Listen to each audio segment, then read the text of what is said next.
Bonjour, 4.3a. Donc, c'est un petit problème. On va le regarder. Donc, le problème, c'est suivant. C'est qu'on a Albert et Béatrice qui se promènent tous deux en vélo sur la piste cyclable du Petit Train du Nord en direction nord. OK? Donc, les deux vont dans la même direction. Alors qu'Albert est parti du kilomètre 14 et roule à 8 km/h, Béatrice est quant à elle partie du kilomètre 0 et roule à 15 km/h. Combien de temps faudrait-il à Béatrice pour rattraper Albert?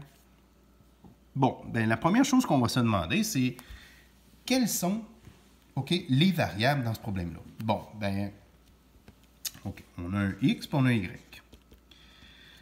Le X, là, on parle de vitesse, on parle de temps, on parle de position de kilométrage, OK? Donc, notre X, dans ce problème-là, c'est le temps. Hein? C'est notre variable indépendante, c'est le temps. Donc, le temps, et puis le temps ici est exprimé on pourrait dire en heures, parce qu'on donne la vitesse en kilomètres par heure. Donc, le temps, on va le donner en heures. Le Y, quant à lui, ça se trouve être la position, OK? C'est la position sur la piste, OK? La piste en kilomètres, OK? Donc, c'est quoi la distance qui se trouve, OK, à partir du kilomètre 0, là, sur la piste cyclable.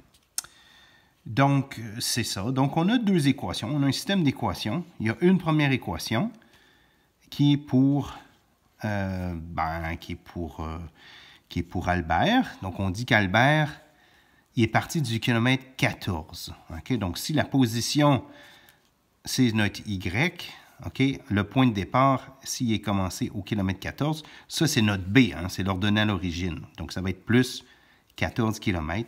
Et il roule à 8 km/h. OK, 8 km/h, c'est la vitesse à laquelle il roule.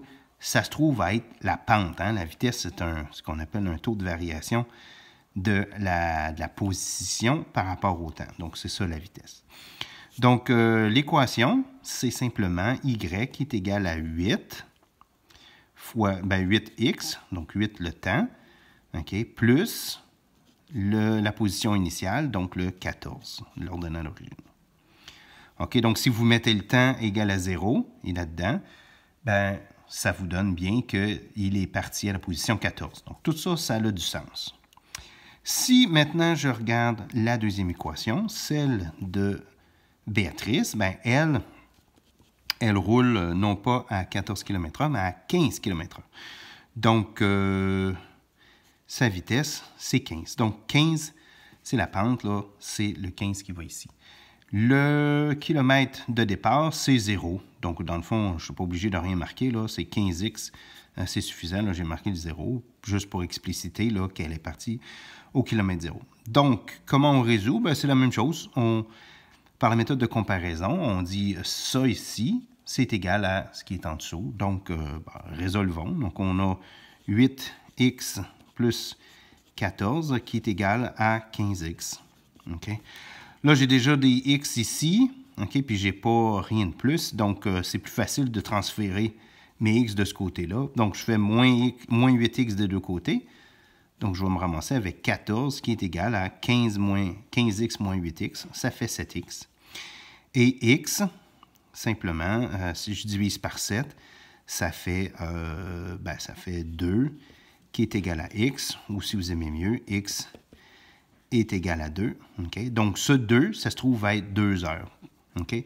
Donc, l'intersection, ça se produit après 2 heures. Et puis, on a déjà à ce moment-là résolu le problème parce qu'on demandait combien de temps que ça prend à Béatrice pour attraper Albert. Ben, ça prend 2 heures et puis bon, ben, ça y est, il est rendu après 2 heures. Donc la réponse, c'est 2 heures. Si on voulait savoir maintenant, ça ne fait pas partie de la donnée du problème, mais si on veut savoir à quel kilomètre on va être rendu, ben là, il faut mettre ça dans une des deux équations. C'est plus simple de prendre elle parce qu'il n'y a pas d'ordonnée à l'origine. Donc je fais 15 fois 2. Hein, ben, mon x, c'est 2.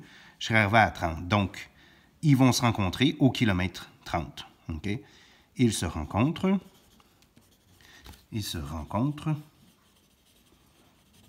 au km 30, à 30 km du point de départ de la piste cyclable.